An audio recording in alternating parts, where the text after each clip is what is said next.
함께할 태안 혼합복청기 원장 김영아입니다. 요즘 코로나로 인해서 어딜 가든 마스크를 착용해야 하는데 마스크를 착용하면 입모양을 볼 수 없어서 청력이 안 좋으신 분들이 상당히 답답하실 텐데요. 이 강의를 통하여 청력에 대한 궁금증을 해소하는데 도움이 되시길 바랍니다.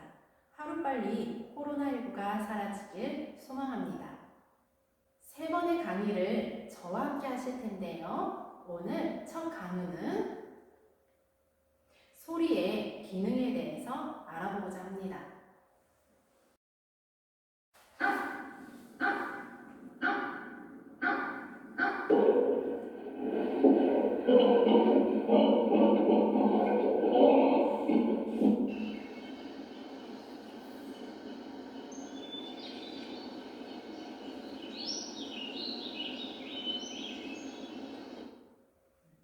여러분은 어떤 소리가 듣기 좋으세요?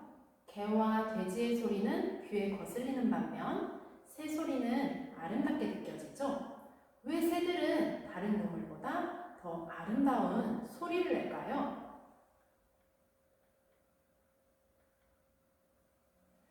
동물들은 적에게 경고하기 위해 그리고 동료들에게 급한 소식을 전하기 위해 으르렁대거나 울부짖습니다.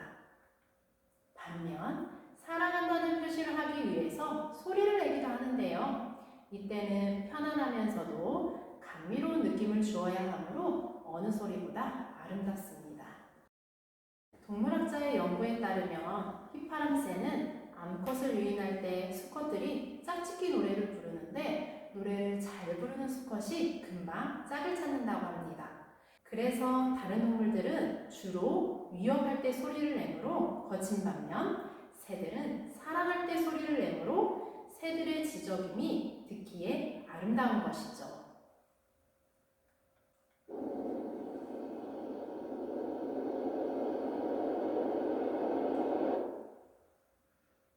바람 소리가 들렸죠? 그렇다면 바람도 소리를 낼 수 있을까요? 아니면 누군가 낸 소리를 바람이 실어나르는 걸까요? 바람이 세게 부는 날이면 휘, 덜컹덜컹 등 여러 가지 소리가 나죠? 또 바람의 세기에 따라 그 소리는 커지기도 작아지기도 합니다. 하지만 바람 자체에는 아무 소리도 담겨있지 않습니다. 바람이 불어오면서 어딘가에 부딪혀 나는 소리를 사람들이 바람 소리라고 착각하는 것이지요. 음향학에서는 바람이 불 때 생기는 소리를 아이올로스 음이라고 하는데 물체가 바람 속의 공기와 부딪힐 때 생기는 소리를 아이올로스 음이라고 합니다. 가는 줄로 허공을 때리치면 휙휙 하고 날카로운 소리가 나는데 흔드는 속도가 빠를수록 높은 음이 납니다. 따라서 바람이 불 때 들리는 아이올로스 음은 나뭇가지나 전깃줄의 굵기와 관련이 있고 가늘수록 높은 음이 납니다.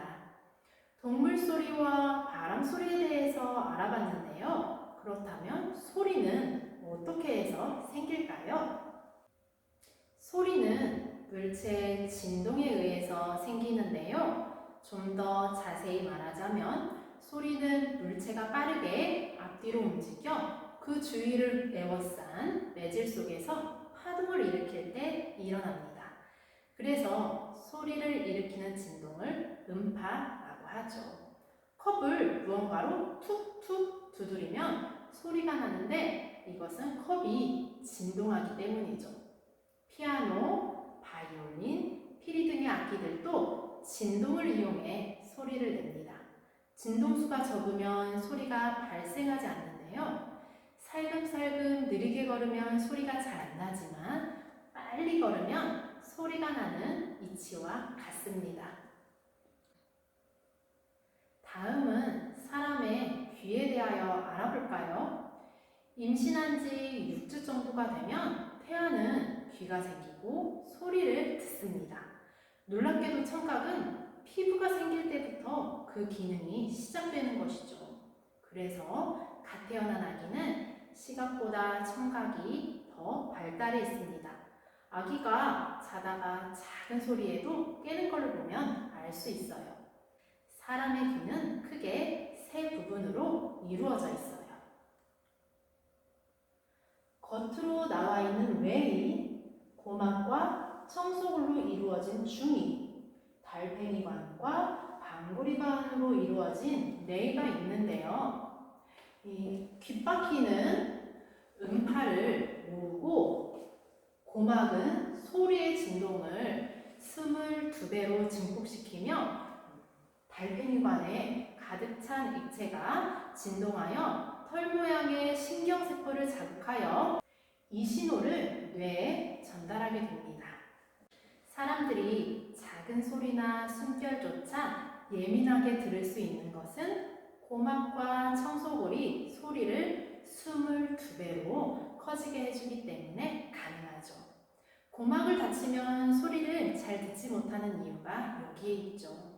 또한 귓구멍은 직선이 아니라 S자 모양으로 조금 휘어져 있는데 이는 공기를 적당히 덮어 고막이 제 기능을 하도록 돕기 위해서입니다. 그래서 사람은 20Hz의 저주파에서부터 20Hz의 고주파 범위의 소리를 듣습니다. 여러분, 사람의 입은 하나인데 귀가 두 개인 이유 궁금하지 않으세요?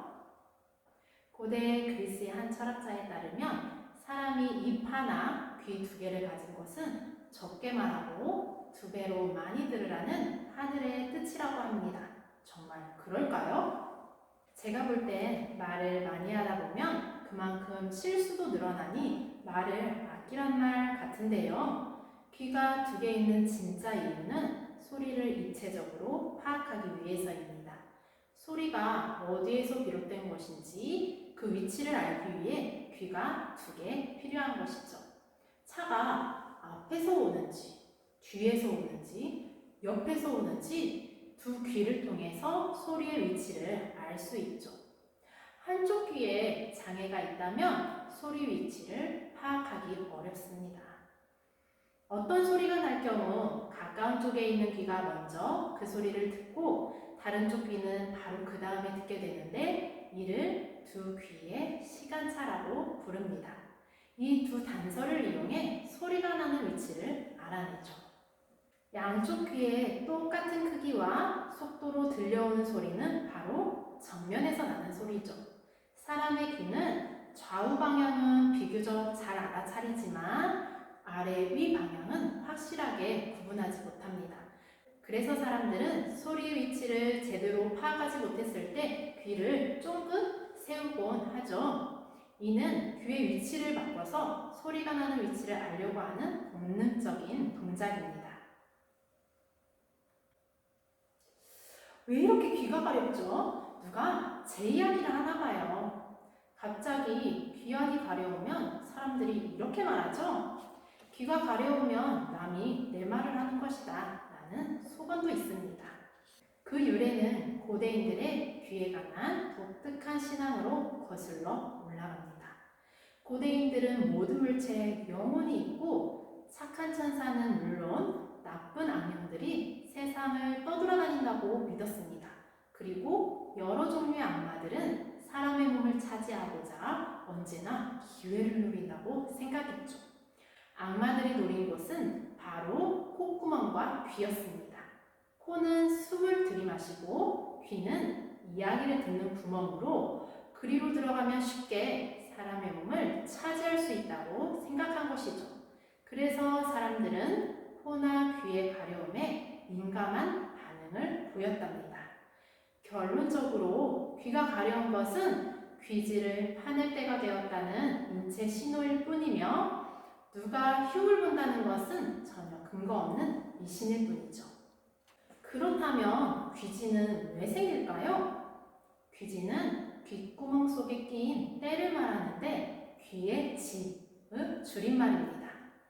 귀지는 귓구멍 안에 귀지샘에서 나오는 끈끈한 물질의 외부 박테리아의 쇠구멍이 분해되어 생긴 것입니다. 우리 귀는 바깥에서 들어오는 박테리아나 먼지 등을 두 가지 방법으로 막는데 끈적끈적한 물질로 그것들을 붙잡은 다음 라이소자임이라는 효소로 녹여버립니다. 그 과정에서 박테리아의 세포벽은 끈끈한 물질에 달라붙어 귀지가 되며 시간이 지나면서 조금씩 말라 떨어지게 되는데요. 귀지는 귀를 보호함으로 굳이 파내지 않아도 되는데요. 다만 귀지가 너무 많아 더럽게 느껴질 때는 조심스럽게 적당히 파내고 약간은 남겨두는 것이 좋습니다. 잘못하면 고막이 다칠 수도 있고 귀지는 자연스럽게 떨어져 나오기 때문입니다. 여러분, 지금까지 소리의 기능에 대해서 차근차근 알아봤는데요. 궁금한 것들이 풀리셨나요? 다음에는 더 유익한 정보로 여러분들과 함께 하겠습니다. 다음에 다시 만나요.